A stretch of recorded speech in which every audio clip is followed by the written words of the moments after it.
Good morning. So, I'm going to make a small disclaimer that I'm not a teacher and that I'm just sharing my own testimony here on YouTube. And yeah, that's it. I'm just sharing my testimony,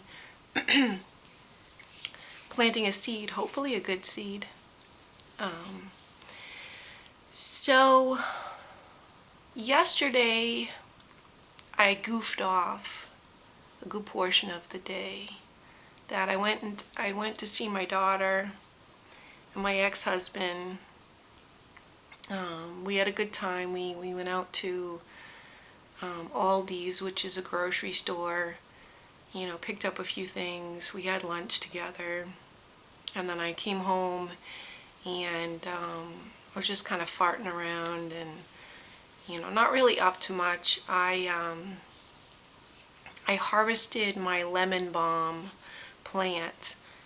So I looked at some videos about lemon balm because, I don't really know much about herbs. I call them herbs. I've noticed a lot of people in these videos said herbs. And for whatever reason, it just, a herb.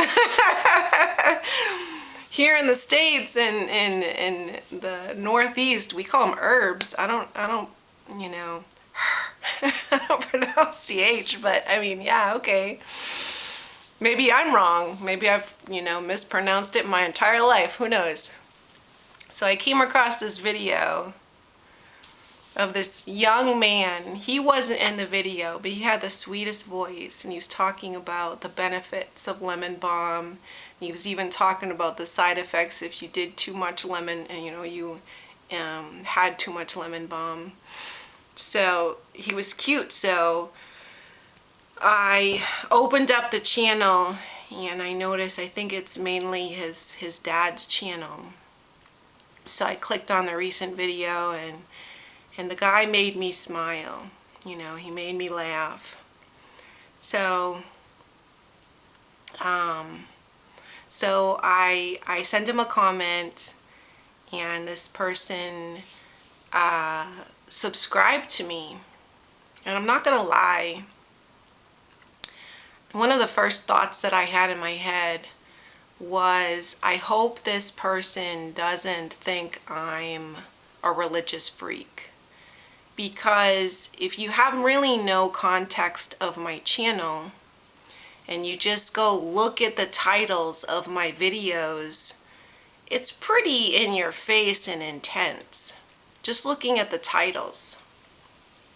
And not very many people would go and watch a video that's over 5 minutes anyways. Not very many people do that, to my knowledge. So, yes, it came across my mind because I've only been born again for 20 months, okay? And before I became born again, I wasn't anti-Christian, but I didn't really have a very good view of Christians in general because of the ones that I have interacted with. So I didn't have any bad feelings towards them. I just didn't have any great feelings towards certain people's beliefs that were spoken to me personally.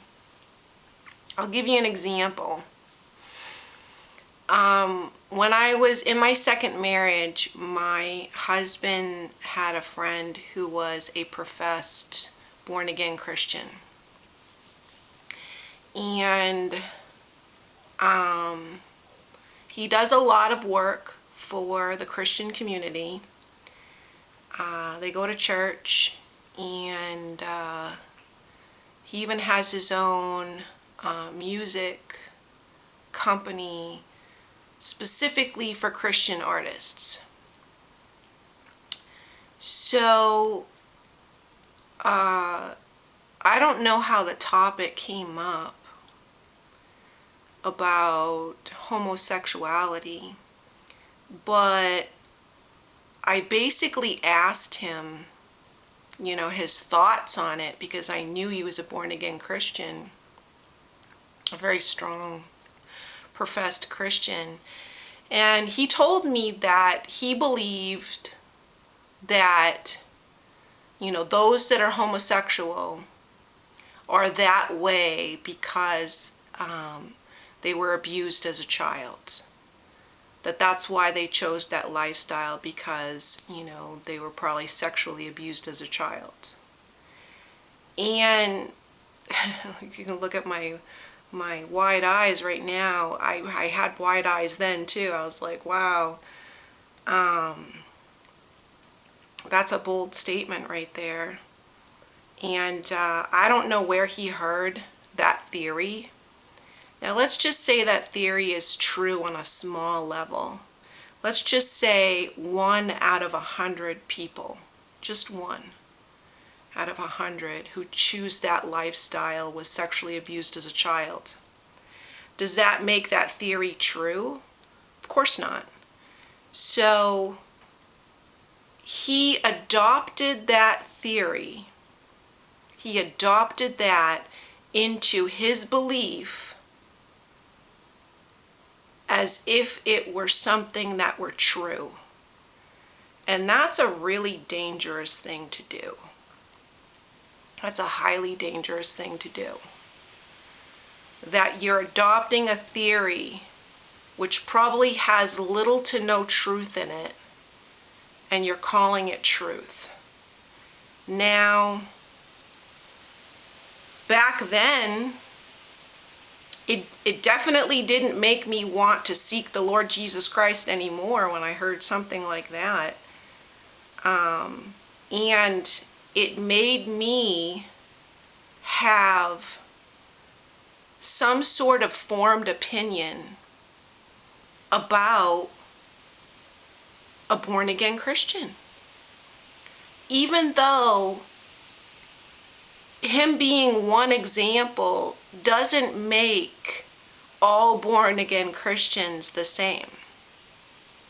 But at the time, I didn't know very many born-again Christians.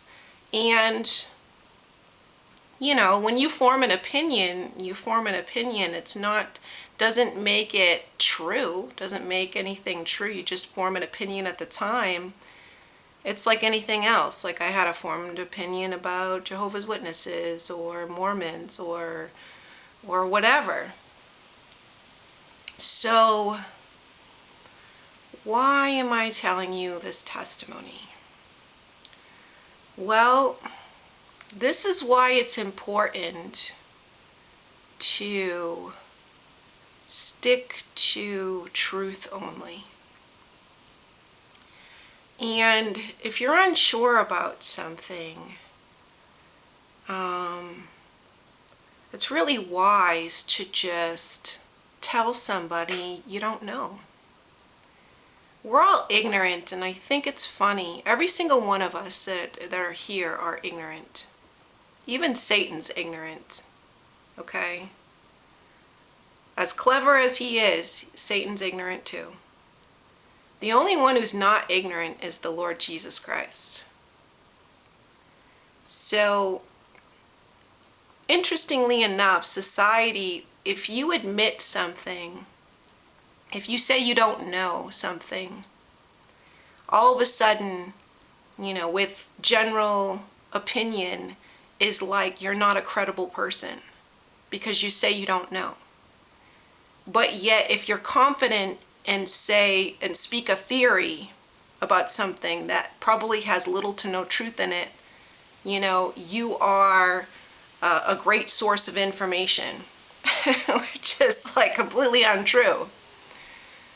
So society has this stigma that, again, if you say you don't know something or you say you're unsure, that, maybe you're an idiot or you're looked down upon because you're willing to admit that, I don't know. You know, I may know 101 of different things, you know, basic understanding of something, but I don't make claims, you know, in such a self-confident, self-assured manner. It's part of humbling yourself. You know, I'd rather say in front of the Lord Jesus Christ when I'm finally face to face and he says, I'd rather say to him, I don't know. Versus saying that I have eyes to see and that I know truth. So, because basically you're saying you know the Lord Jesus Christ because he is truth. And he's going to be like, oh, you know me? You think you know me? Nope. I'm just getting to know you. I'm just, you know, my walk is my walk, and a relationship is something you build upon. It's something you grow every day in. If you have a healthy relationship and if you put the time, if you put the love and time in something, it can grow in a beautiful way. Or you can make assumptions that you're already there when it's not true, and that's called pride. Pride is a very sneaky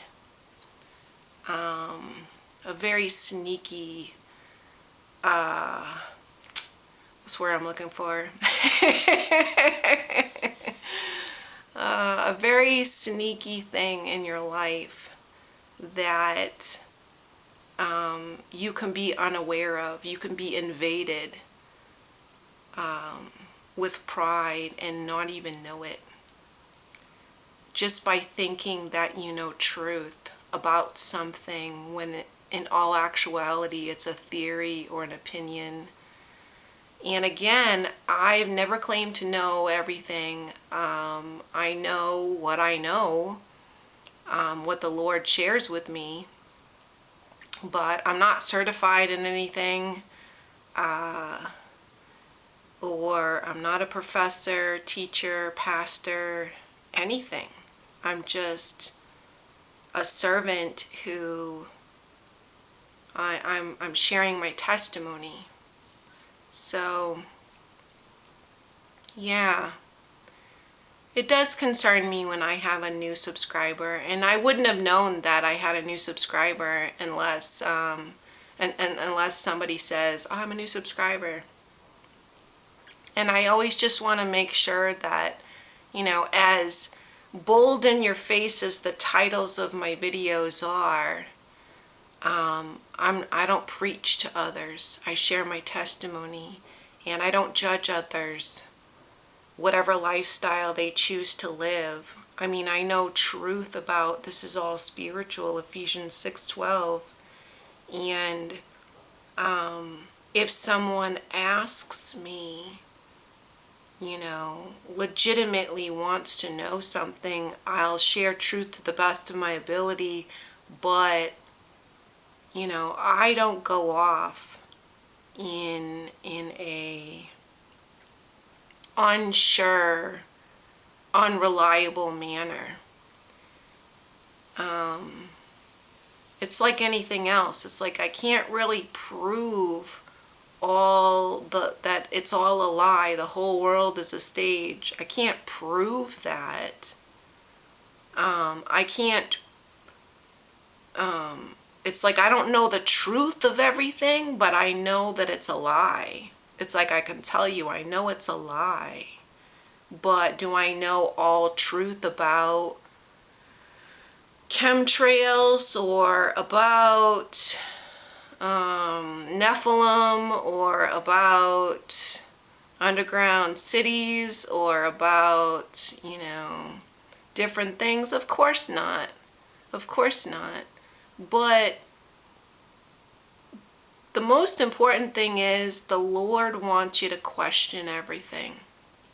Don't just take face value what the narrative is that other people want to share with you. And most people just want to get into a debate with you to prove that you're wrong. which I don't really know why that is other than it's spiritual. But the thing is, I'm not claiming to be right. I'm sharing my testimony. I'm a walking testimony of what the Lord has done in my life. I'm a walking testimony. I am proof of the living God just by the things He's done in my life. And I don't feel like I have to prove anything to anyone outside of that. I'm a walking testimony. People can come up against my testimony, but doesn't make it any less true. So I just wanted to share that. I don't think that this person, I'm not making assumptions about this particular person having any kind of feelings or view about my channel. I think it's interesting that that's the first thing that popped in my head, because, his channel is about gardening and growing food and stuff, has nothing to do, it was not another, as far as I know, another channel like mine. And yeah, because before I became born again, I didn't have a good view of people who called themselves Christians. Again, I didn't have a bad view either. It was more like I could take it and leave it type thing. It was like, that's your religion, your opinion, your belief. And some of the beliefs I thought were a little bit outrageous and theories. But it's really hard to separate yourself. Had an ant on me. It's really hard to separate yourself from people who are extremists, religious extremists, those that call themselves Christians that are giving Christ a bad name. They really are, just by their actions, because their actions don't necessarily match up with their words. They say they love the Lord with all their heart, mind, and soul, but by mistreating others, it's unacceptable. It really is. Doesn't matter what the situation is. So, I just wanted to plant that seed. Hopefully it wasn't all over the place. Hopefully it made sense. That, I do think about my walk and how others receive me, because I'm a representative of the Lord Jesus Christ. And that is a responsibility that most people take lightly. And it's a shame. So I love you, and God bless.